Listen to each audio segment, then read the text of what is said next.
কুৱেশ্যনটো কি দিছে চোৱা স্মলেষ্ট নাম্বাৰটো উলিয়াবলৈ দিছে হয় নে নহয় কি দিছে 2 to the power 50 3 to the power 40 4 to the power 30 আৰু 5 to the power 20 এতিয়া আমি যদি এক্সামত 2 to the power 50 কৰো আমাৰ এটা বহুত ডাঙৰ নাম্বাৰ হৈ যাব হয় নে গতিকে আমি এটো স্টাইলত কৰিব নোৱাৰিম এতিয়া ফাৰ্ষ্টতে আমি কি লম পাৱাৰ কিটা কি দিছে চাও এই দুজন কিটা পাৱাৰ দিছে পাৱাৰ কিটা আমি কি উলিয়াম HCF উলিয়াম পাৱাৰ কি দিছে 50 দিছে 40 দিছে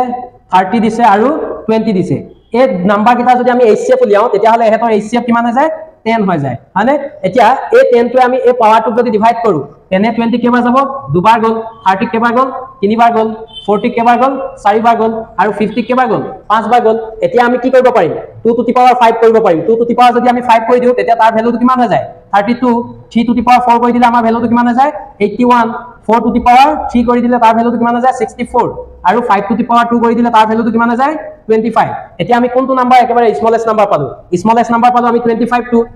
টো আমাৰ কি বুজাইছে 5 to the power 20 আৰু 5 to the power 20 আমাৰ অপচন নাম্বাৰ কিমানত আছে অপচন নাম্বাৰ C আছে গতিকে আমাৰ C অপচনটো correct answer thank you everyone